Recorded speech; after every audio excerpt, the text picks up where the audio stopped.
বে হিরোর বাটা তোকে যে কহিনু যে ভোর রাতে ধানের ভে পানি খাইয়ে দিয়ে গেল না কেন বে? হাজি আব্বা খাপড়া পাড়া রিয়াজের বিয়ে হয়ে গে। সালার বাটা সালা ও কইছে ধানে পানি দেওয়ার কথা ওই ফের কইছে বিহার কথা। হ্যাঁ জি হার গে বেড়ার পাঞ্জরে কে হ্যাঁ গেছে চলে গে। আরে তুই কইছিস হাগার কথা তোর বাটা কইছে বিহার কথা। তোরা দুয়াটা কি হাই খাপাচ্ছ তাকে? হাজি আব্বা আসমাইলেরও বিয়ে হয়ে গেছে।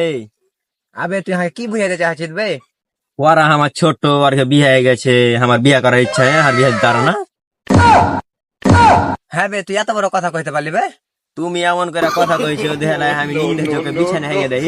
কার বেটিকে যদি পাইলা শিখতা তখন রাগ উঠতো না। কি না জি আব্বা আমি কি দোষ করে যে তুমি হার উপরে এভাবে রেগে গেছো? তুই কেন দোষ করবি? দোষ তো করে যে আমি তোর মতন বেড়া জন্মে কালি কেমন চোদা খোলার বাটা ফেলা ডার বাটারি চোদা।